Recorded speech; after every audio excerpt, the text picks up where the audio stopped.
ब्रेकनंतर चौफेर महाराष्ट्रामध्ये पुन्हा स्वागत। एक मोठी बातमी येते आहे। अशोक धोणींचा कारमध्ये मृतदेह सापडलाय। गुजरातच्या भिलाडमधील बंद दगडाच्या खाणीमध्ये ही कार आढळून आलेली होती आणि या कारला आता बाहेर काढण्यात आलेलं आहे आणि या कारमध्येच त्यांचा मृतदेह देखील आढळून आल्याची माहिती सध्या समोर येते आहे। अशोक धोडी हे त्यांच्या कारसह गेल्या आठवड्यात घरातून गायब झालेले होते।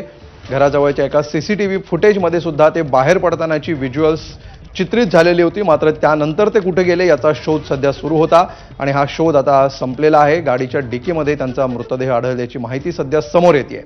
अशोक धोंडीचा यांचा कारमध्ये मृतदेह सापडलेला आहे। कारच्या डिकीमध्ये हा मृतदेह पोलिसांना सापडलेला आहे।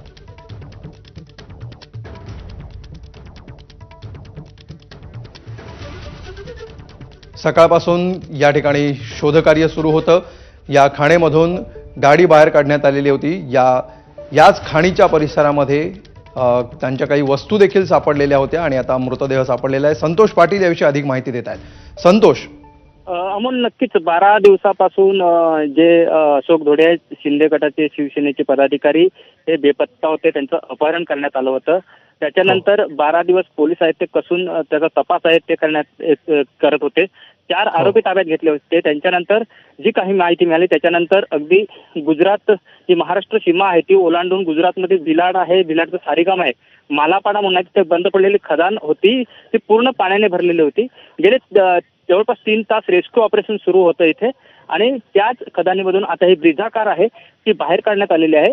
जे अशोक धोड्यांचे नातेवाईक आहेत त्यांनी ती कार सुद्धा ओळखलेली आहे आणि एक डिकी जी आहे कारची त्याच्यामध्ये गोणे आहेत। त्या गोण्यामधून एक हात बाहेर दिसतो आहे। याचा अर्थ तो मृतदेह आहे तो अशोक धोडींचाच असावा असं आता पोलिसांकडून जरा सांगण्यात येत आहे। मात्र थोड्या वेळातच आता पूर्ण उलगड आहे तो होईल। मात्र ही आता पूर्णपणे जी गाडी आहे ती ओळखण्यात आलेली आहे। अमोल, निश्चितपणे संतोष, तुम्ही आमच्याबरोबर असेच उपस्थित राहा। घटनास्थळावरून घेतलेला आढावा सध्या आपल्यापर्यंत पोहोचतो आहे, आपण बघूया।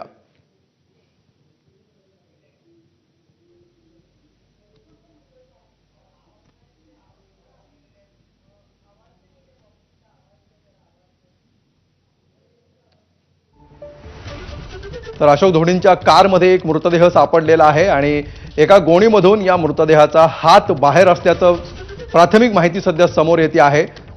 या घटनास्थळावरून जो आढावा घेतलेला आहे तो आपण बघूया।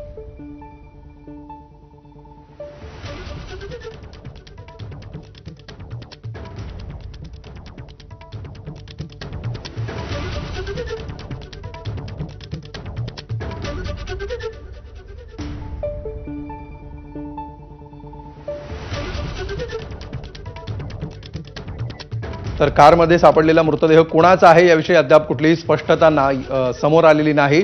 संतोष पाटील आपल्या सोबत आहेत। संतोष, काही गोष्टी अजूनही स्पष्ट व्हायच्या आहेत, विशेषतः हा मृतदेह नेमका कोणाचा आहे याची अधिकृत खातरजमा व्हायची आहे।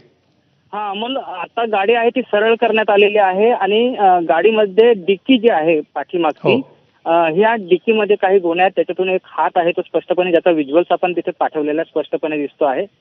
इथे जे पोलीस उपस्थित आहेत त्यांच्याकडून आता ते शंका व्यक्त केली जाते की हा त्यांचाच असावा। मात्र दुजोरा अजून दिलेला नाही, कारण जोपर्यंत हा मृतदेह गाडीतून बाहेर काढत नाही आणि नेमका कोणाचा आहे त्याचं ओळख पटवत नाही तोपर्यंत हा दुजोरा मिळणं कठीण आहे। मात्र सध्या पोलीस आहेत ते तिथे आहेत, मोठ्या प्रमाणात बघ्यांची गर्दी सुद्धा ह्या ठिकाणी आहे, त्याच्यामुळे ह्या तपासात सुद्धा अडचण येत आहेत। 2 हायड्राच्या सहाय्याने ही जी गाडी आहे ती काढण्यात आली। जवळपास ही जी खदान आहे त्याची खोली आहे ती मोठ्या 70 ते 80 फूट खाली आहे आणि जे गोताखोर होते ते पालघरमधून मागवण्यात आले होते।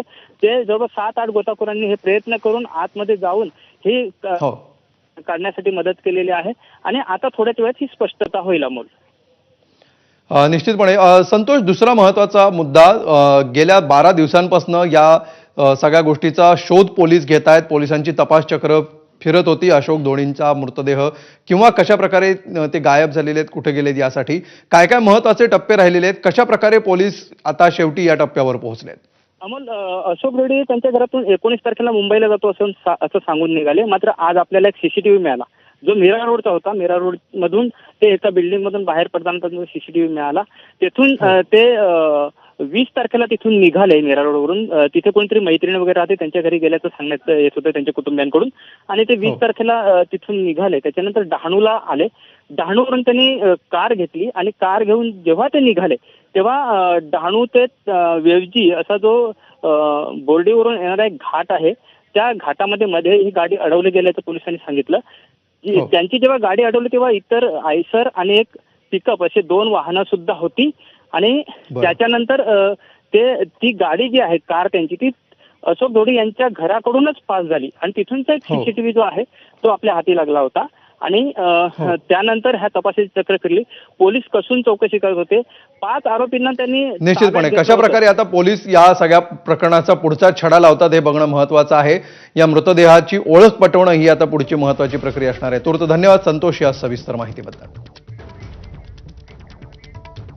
आणि यानंतर चौफेर महाराष्ट्रामध्ये एक ब्रेक घेऊया. पाहत रहा एबीपी माझा.